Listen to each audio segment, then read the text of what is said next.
What if one of the most famous labels in history is basically a slander campaign that got out of hand? Because when most people hear Dark Ages, they picture Europe turning into one giant muddy blackout. No science, no learning, no culture. Just plague, superstition, and people throwing chamber pots at progress. But that picture has a problem. It's wrong. Not completely wrong. Something absolutely did break after the Western Roman Empire collapsed. Cities shrank. Trade routes fractured. Warfare surged in many regions. Life got harder in a lot of places. But harder is not the same thing as brain dead. And the more historians dig into the period, the worse the old stereotype looks. Because the so-called Dark Ages gave us complex poetry, major educational reforms, new manuscript cultures, medical experimentation, and the preservation of texts we might otherwise have lost forever. So today, we're asking a very simple question. Were the Dark Ages actually dark? Or have we been repeating a Renaissance insult for about 700 years? The myth goes like this. Rome falls in 476. Europe forgets how to think.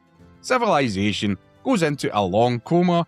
Then the Renaissance shows up like a heroic electrician and flips the lights back on. It's neat. It's dramatic. It's easy to remember. It is also exactly the kind of story people love because it turns history into a before and after meme. Brilliant Romans, then idiots, then geniuses again. The problem is that the real history usually refuses to sit still for that kind of cartoon. Even Encyclopedia Britannica notes that historians now rarely use the term Dark Ages because of the value judgment built into it. In plain English, the phrase doesn't just describe the period, it sneers at it. And that matters, because once you label a whole era as dark, you stop looking for what was actually happening inside it. Now, to be fair, people did not invent this label out of thin air. After the fall of the Western Roman Empire, Western Europe did go through serious upheaval. Political authority fragmented, frequent warfare became normal. In many places, urban life contracted dramatically. Long-distance systems that Rome had held together either weakened or disappeared. So if by dark you mean unstable, violent, and harder to document in some regions, then yes, there is a reason people once reached for the word. But this is where the trick happens. A period can be politically fragmented without being intellectually empty. It can be poorer than Rome without being stupid. It can lose imperial scale without losing curiosity. That's the bait and switch. The old stereotype quietly swaps out the Roman world broke apart for people became ignorant savages.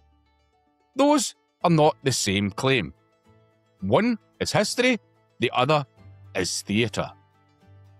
Here's the part that should make everyone a little suspicious. The most famous early source for this whole idea is Petrarch, a 14th century Italian poet. Not a historian standing in the ruins of Rome with a clipboard. A poet. And Petrarch's complaint was not everyone between 500 and 1000 was a fool. His gripe was much narrower and much pettier. He was complaining about the quality of literature in his own world compared with classical antiquity.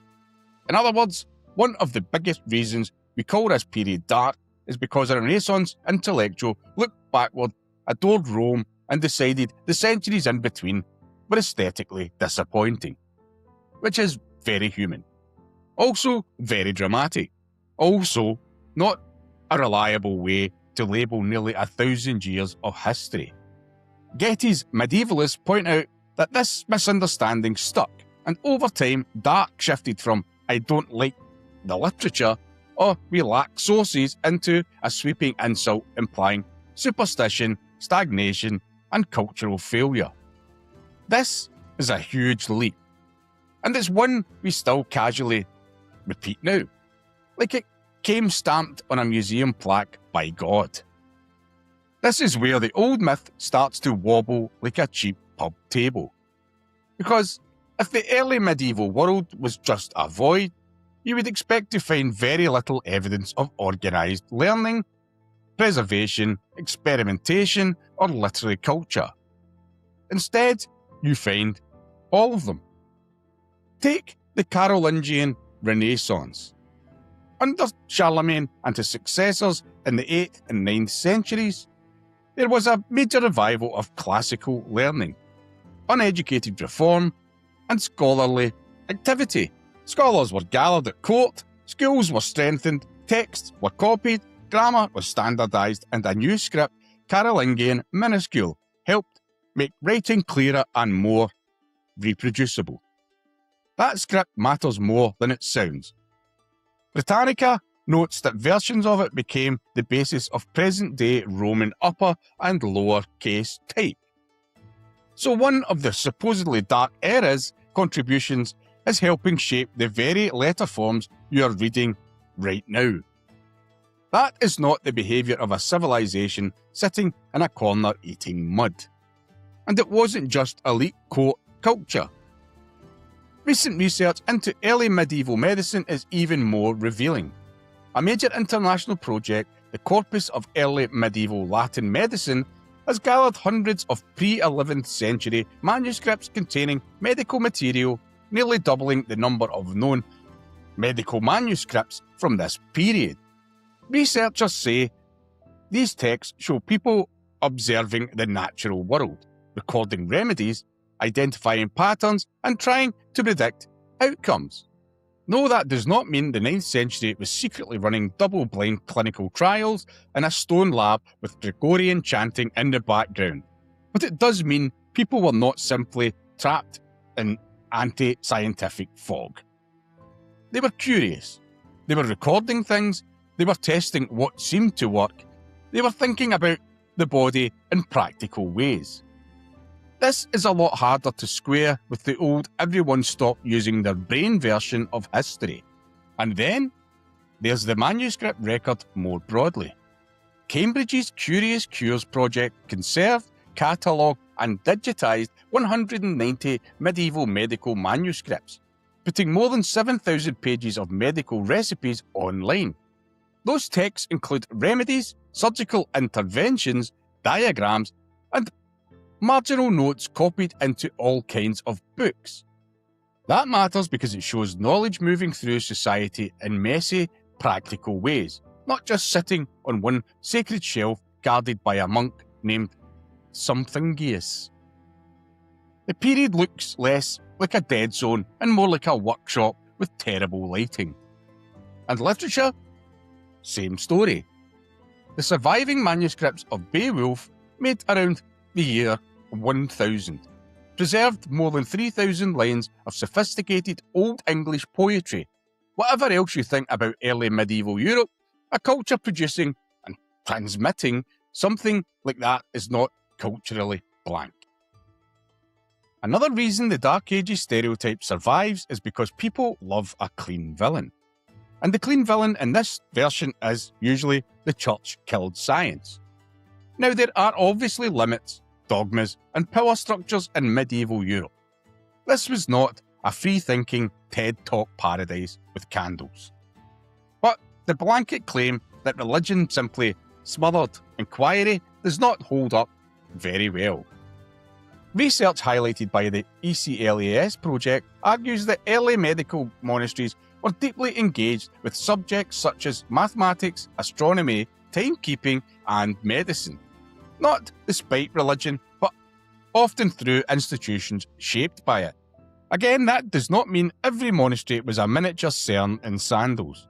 It means the relationship between religion and learning was complicated, not cartoonishly hostile.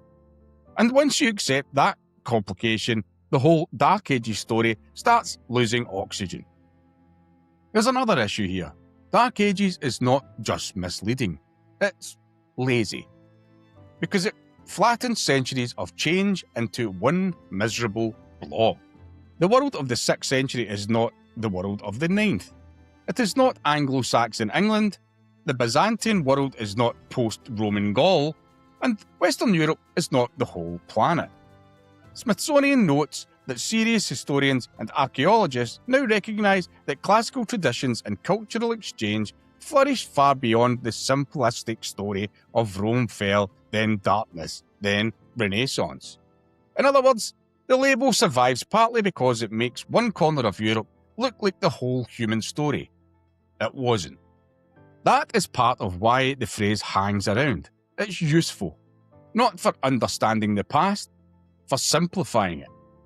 And history packaged too neatly usually comes with missing pieces rattling around in the box. Here's the honest verdict. Yes, parts of early medieval Western Europe went through real collapse, violence, and decline after Rome. Yes, some regions became less urban, less centralised, and harder for historians to reconstruct from surviving evidence.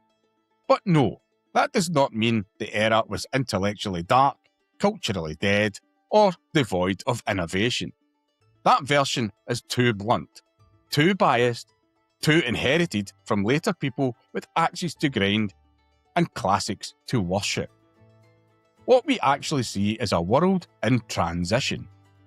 Messy, fragmented, often brutal, but still producing poetry, preserving texts, reforming education, experimenting with medicine, and building the foundations of what came next. So maybe the real problem is not the period. Maybe it's the label. Because Dark Ages makes it sound like Europe spent centuries wandering around in historical night vision mode, waiting for the Renaissance to rescue it. What really happened is more interesting than that. The lights didn't go out, they changed rooms.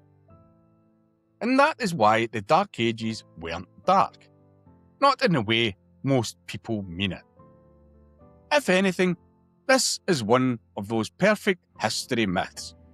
Easy to teach, easy to picture, and much harder to kill than it deserves. Because once a bad label gets into school books, documentaries, and pop culture, it can sit there for centuries, wearing a fake mustache and calling itself truth. But the evidence is much clearer now. The early Middle Ages were not a civilizational blackout. They were a rough, uneven, fascinating transition period that modern people keep underestimating because the complicated ages was apparently bad branding. If you want more myths like this, subscribe, because history is full of stories that sound settled right up until you actually look at them.